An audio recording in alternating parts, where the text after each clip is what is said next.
నమస్తే BCN news తో మీ ముందున్నది ఆనంద్ రాజ్ కుమార్. ఈనాటి వార్తలను ముఖ్యాంశాలు. కూటమి పాలనలో వైద్యానికి పెద్దపీట. పాలకులు నియోజకవర్గంలో లబ్ధిదారులకు సీఎం సహాయనిధి చెక్కులు పంపిణీ చేసిన మంత్రి నిమ్మల. కడప జిల్లాలో ముగ్గురై అక్రమ తవ్వకాలపై అధికారులు సత్వర చర్యలు చేపట్టాలి. బీజేపీ జిల్లా అధ్యక్షులు వెంకట సుబ్బారెడ్డి డిమాండ్.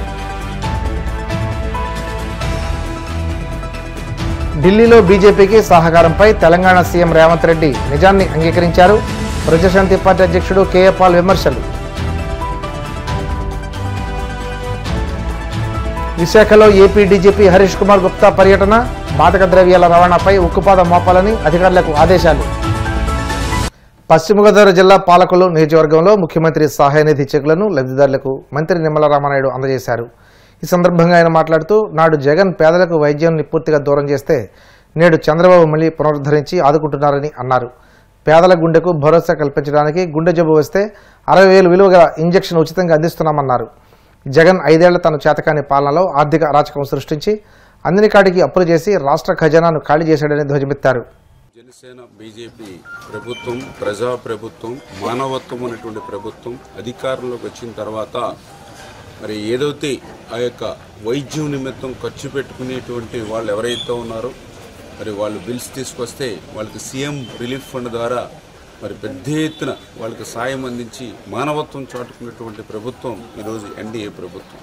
ఎందుకంటే మనం చూస్తూ ఉన్నాం, మరి ఆసుపత్రులకు వెళ్ళి 50,000, 1,00,000, 5 లక్షలు, 30 లక్షలు, 20 లక్షలు ఇట్లా బిల్లులు చెల్లించుకుని ఆరోగ్యం కుదుటపడి ఇంటికి వచ్చినా కూడా ఒక పక్క ఆరోగ్యం కుదుటపడింది అని సంతోషించాలో, ఆ హాస్పిటల్కి చెల్లించినటువంటి బిల్లుల్ని మళ్ళీ ఎట్లా తీర్చాలి, బంగారం తాకట్టు పెట్టో, ఇల్లు తాకట్టు పెట్టో, ఎక్కడో అప్పు తెచ్చుకునో వైద్యం చేయించుకున్నాం అనేటువంటి బాధ మరొక పక్కన ఉన్నటువంటి స్థితిలో అటువంటి బాధ వాళ్ళ ఇబ్బంది లేకుండా ఈవేళ మరి పెద్ద ఎత్తున ఎవరైతే ఈ యొక్క వైద్యం నిమిత్తం ఖర్చు ఏదైతే ఉందో దాని వాళ్ళ చెక్కుల రూపంలో పెద్ద ఎత్తున అందిస్తూ ఉన్నాం. అందులో భాగంగా ఈరోజు చూసాం, ఏదైతే గడిచిన 4-5 నెలల కాలంలోనే మన పాలకొల్లు నియోజకవర్గంలో అది 1,59,17,259 రూపాయలు, అంటే ఇంత పెద్ద ఎత్తున 5-6 మాసాల్లోనే.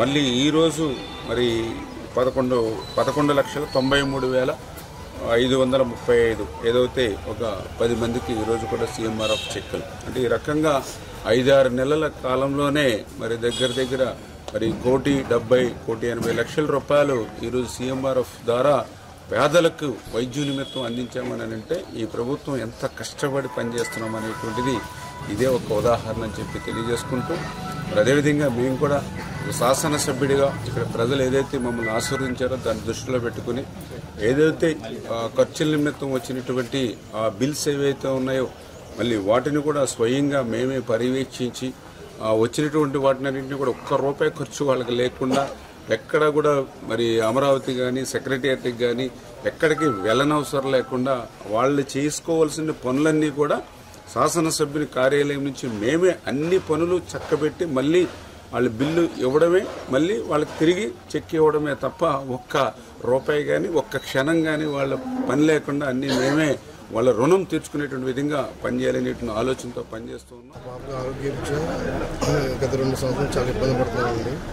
మంచిగా 1,50 లక్షలు ఖర్చు పెట్టాను, కానీ గత ప్రభుత్వం నాకు ఎటువంటి సహకారం అందలేదు. కానీ ఈ గవర్నమెంట్ వచ్చింది, ఈ కూటమి ప్రభుత్వం వచ్చిన తర్వాత నేను లాస్ట్ బిల్ అప్లై చేశాను బాబుని. దాని నిమిత్తం నాకు 5 లక్షలు కూటమి ప్రభుత్వానికి ధన్యవాదాలు. నమస్తే అండి. మా పాపకి అనుకోకుండా ప్లేట్లెస్ పడిపోయిందండి. అప్పటికప్పుడు చాలా సీరియస్ అయిందండి. అప్పటికప్పుడు ప్రైవేట్ హాస్పిటల్కి తీసుకెళ్తే చాలా డబ్బుతో ఖర్చు అవుతుంది, చాలా సీరియస్ అవుతుంది, మేము జాయిన్ చేసుకోమని అన్నారండి. అప్పటికప్పుడు ఇల్లు అది తాకట్టు పెట్టి ఆ పత్రాలు అవి డబ్బులు తీసుకెళ్తే వైద్యం చేశారండి. అప్పటికప్పుడు 2 లక్షలు చేశారండి. పాపకి చాలా సీరియస్ అయిందండి అని అనుకుంటుంటే ఈ లోపల్లో నిమ్మల రామారావు గారి ద్వారా సీఎం రిలీఫ్ ఫండ్ పెడతాము, ఏమన్నా అవకాశం ఉంటుంది అని అన్నారండి. అంటే సర్లే అని పెట్టామండి. పెడితే దేవుడి దయ వల్ల, పార్టీ దయ వల్ల వచ్చింది, సీఎం రిలీఫ్ ఫండ్ వచ్చిందండి. మాకు చాలా ఆనందంగా ఉందండి. ఇలా సీఎం రిలీఫ్ ఫండ్ పెట్టుకోవడం వల్ల 2 లక్షలు వచ్చిందండి. అసలు అనుకోలేదండి ఇలాగ వస్తుందని వచ్చిందండి. చాలా ధన్యవాదాలండి రిమ్మల రామారావు గారికి, తెలుగుదేశం ప్రభుత్వానికి చాలా రుణపడి ఉన్నామండి. ఆయనకి జీవితాంతం రుణపడి ఉంటామండి. రిమ్మల రామారావుకి ధన్యవాదాలు. ముగ్గురాయి అక్రమ తవ్వకాలపై అధికారులు సత్వర చర్యలు చేపట్టి అక్రమార్కులపై కఠిన చర్యలు తీసుకోవాలని బీజేపీ జిల్లా అధ్యక్షులు జంగిటి వెంకట సుబ్బారెడ్డి డిమాండ్ చేశారు. కడప నగరం బీజేపీ కార్యాలయంలో మీడియాతో మాట్లాడుతూ కోర్టు పరిధిలో ఉన్న వేముల మండలం వేల్పులలో వైసీపీ నేత రామలింగారెడ్డి అనుమతి లేకుండా 2,000 టన్నుల మైనింగ్ అక్రమంగా తరలించారని ఆరోపించారు. దేశ సహజ సంపద ముగ్గురాయి అక్రమంగా తవ్వుతూ ప్రభుత్వానికి ఎటువంటి పెనాల్టీలు చెల్లించకుండానే కోట్ల రూపాయలు దండుకున్నారని ఆరోపించారు. ఈ విషయంపై తగిన చర్యలు చేపట్టాలని కలెక్టర్, ఆర్డీఓ, జిల్లా మైనింగ్ అధికారులను కోరుతున్నామన్నారు. జిల్లా అధ్యక్షుడిగా ఎన్నికైన తర్వాత ఏ వాటిపైన నేను ఫోకస్ చేయాలి, జిల్లా పార్టీని ఏ విధంగా అభివృద్ధి పథాన్ని నడిపించాలి, సమాజంలో జరుగుతున్నటువంటి అక్రమాలు, అన్యాయాలు వీటి మీద ఫోకస్ చేయడం కోసం కొద్ది రోజులు టైం వేచి చూడాల్సి వస్తుంది. వీటిలో ముఖ్యంగా విద్య, వైద్యము, కార్పొరేషన్ పరిధిలో విద్యలో కొన్ని ప్రైవేట్ స్కూళ్ళల్లో అనవసరంగా ఫీజులు వసూలు చేయడము, ఎటువంటి ప్రమాణాలు పాటించకుండా కేవలం ఎటువంటి వారికి సేఫ్టీ లేకుండా చేస్తున్నటువంటి విద్యాలయాల మీద, వైద్య మాఫియా మీద మరియు భూ మాఫియాల మీద, కార్పొరేషన్ పరిధిలో అంటే టౌన్ ప్లానింగ్ అధికారులు చేస్తున్నటువంటి అవినీతి మీద మరియు ఎంహెచ్ఓ అధికారులు చేస్తున్నటువంటి అంటే శానిటరీ పరంగా కానీ ఇంకొక విధంగా కానీ వాళ్ళు చేస్తున్నటువంటి అవినీతి మీద మరియు ఐసిడిఎస్ నందు కేంద్ర ప్రభుత్వంచే నిధులు పొందుతూ భారీ అక్రమాలకు పాల్పడుతున్నటువంటి వాటి మీద మరియు సివిల్ సప్లైస్ మీద, ముఖ్యంగా మైనింగ్ మాఫియా మీద, వీటన్నిటి మీద కొంతవరకు స్టడీ చేసి ఈరోజు సమావేశం ఏర్పాటు చేయడం అయింది. ముఖ్యంగా ఏర్పాటు చేసుకున్నటువంటి మైనింగ్ మాఫియా మీద ఈరోజు మనము మాట్లాడుకుందాము. వేముల మండలంలో ఉన్నటువంటి మైనింగ్ మాఫియా ఎంతవరకు బరి తెగించింది మన కడప జిల్లాలో అన్నది ఈరోజు ముఖ్యమైనటువంటి సారాంశము. మామూలుగా వేముల మండలము వేల్పుల గ్రామానికి చెందినటువంటి లింగాల రామలింగారెడ్డి అనే వ్యక్తి 2019 ఆ సంవత్సరంలో అశోకప్ప అనే వ్యక్తి నుండి 2 హెక్టార్ల భూమిని లీజుకు తీసుకొని మైనింగ్ చేస్తున్నాడు. ఇదేనబ్బా లీజుకు తీసుకుంటే ఏమైనా తప్ప అని అనుకోవచ్చు. లీజుకు తీసుకుంటే తప్పు లేదు, మైనింగ్ చేస్తే తప్పు లేదు. కానీ 2 హెక్టార్లకు తీసుకున్నటువంటి మైనింగ్ భూమిని పక్కనే ఉన్నటువంటి టిఫిన్ వెరైటీస్కి సంబంధించిన అంటే అది కోర్టు పరిధిలో, జ్యుడిషియల్ పరిధిలో ఉన్నటువంటి ఎటువంటి అనుమతులు లేకుండా కేవలం వాటి సమాంతరంగా అంటే వారి పక్కనే ఉన్నటువంటి భూమిని ఆనుకొని ఉన్నటువంటి సమాంతరంగా భూమిని తవ్వుకుంటూ దాదాపుగా 200 కోట్ల రూపాయల మైనింగ్ మాఫియా జరిగింది. మన ఇక్కడే ఉన్నటువంటి అధికారులు కావచ్చు, అంటే వాళ్ళు నిద్రపోతున్నారా లేకుండా అంటే చూసి వదిలేస్తున్నారా అనేది తెలియదు. వైసీపీ ప్రభుత్వంలోనే ఉన్నామా అనుకుంటున్నారా లేకుండా అంటే ఇక్కడ ఉన్నటువంటి అధికారులు ఇంకా మనం అప్పటి నుంచి అంటే 2019 నుంచి ఉన్నటువంటి అధికారులే ఇప్పటికే ఉన్నప్పుడు మాకు అదే ప్రభుత్వం ఉంది, మేమేం చేసినా కూడా చెల్లుతుంది అనుకుంటున్నారా లేకుండా అంటే మైనింగ్ మాఫియా చేస్తున్నటువంటి వారి దగ్గర నుంచి ఏమన్నా ముడుపులు స్వీకరించి సైలెంట్గా ఉన్నారా? ఢిల్లీ ఎన్నికల్లో బీజేపీ గెలుపుకు ఇండియా కూటమి పార్టీలు, ఆప్, కాంగ్రెస్లు వేరువేరుగా పోటీ చేయడం కూడా ఓ కారణమని సీఎం రేవంత్ రెడ్డి అంగీకరించడంపై ప్రజాశాంతి పార్టీ అధ్యక్షుడు కేఏ పాల్ విమర్శలు గుప్పించారు.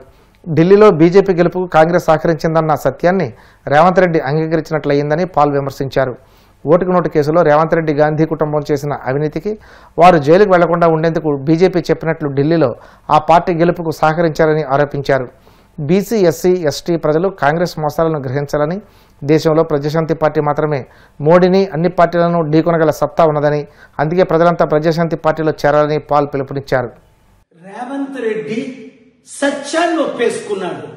ఢిల్లీలో ఆమ్ ఆద్మీ పార్టీ కేజ్రీవాల్ ని ఓడించింది మేమే అంటే అర్థం ఏంటి? బీజేపీని గెలిపించింది మేమే అంటే అర్థం ఏంటి? మేము జైలుకి వెళ్లకుండా ఉండాలి అంటే, ఓటుకు నోటు కేసులో నన్ను జైలుకు పంపకుండా ఉండాలి అంటే గాంధీ కుటుంబం చేసిన అవినీతికి జైలుకు పంపుకుంటూ ఉండాలి అంటే బీజేపీ చెప్పినట్టు మేము చేయవలసిందే. బీజేపీనే మేము గెలిపించాలి. ఇంత దరిద్రమా?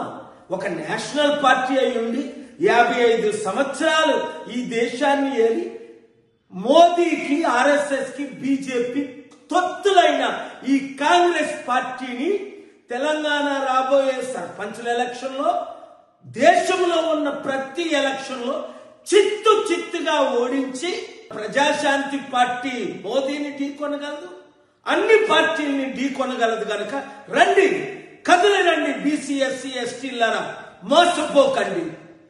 ఈ సత్యాన్ని అందరికీ ప్రకటించండి, చూపించండి. Thank you very much. Share చేయండి.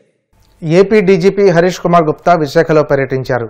ముందుగా నగర పోలీస్ కమిషనర్ శంకప్రత భాగ్యని కలిసి కమిషనరేట్ పరిధిలో ఉన్న పోలీస్ అధికారులతో సమీక్ష సమావేశం నిర్వహించారు.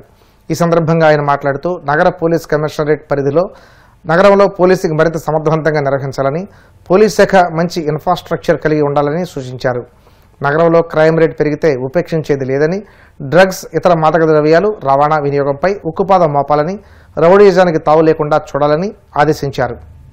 ఉమ్మడి ఉభయ గోదావరి జిల్లాల పట్టభద్రుల ఎమ్మెల్సీ కూటమి అభ్యర్థి పేరాబత్తుల రాజశేఖర్ నామినేషన్ కార్యక్రమానికి టీడీపీ ఏలూరు జిల్లా అధ్యక్షుడు గన్ని వీరాంజనేయులు ఆధ్వర్యంలో ఏలూరుకు భారీ బైక్ ర్యాలీ నిర్వహించారు. ఏలూరు కలెక్టరేట్లో ఎమ్మెల్సీ అభ్యర్థి రాజశేఖర్ నామినేషన్ దాఖలు చేస్తున్న నేపథ్యంలో నిడమర్రు, గణపవరం, ఉంగుటూరు, భీముడూరు గ్రామాల నుండి టీడీపీ శ్రేణులు బైక్ ర్యాలీగా బయలుదేరి వెళ్లారు.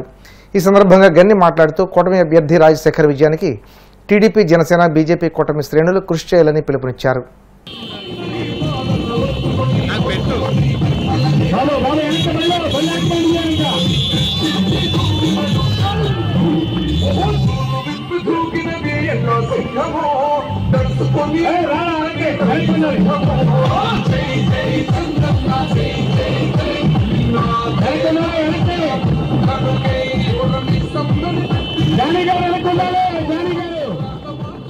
ఇప్పుడు కాసేపు ప్రకటనలు.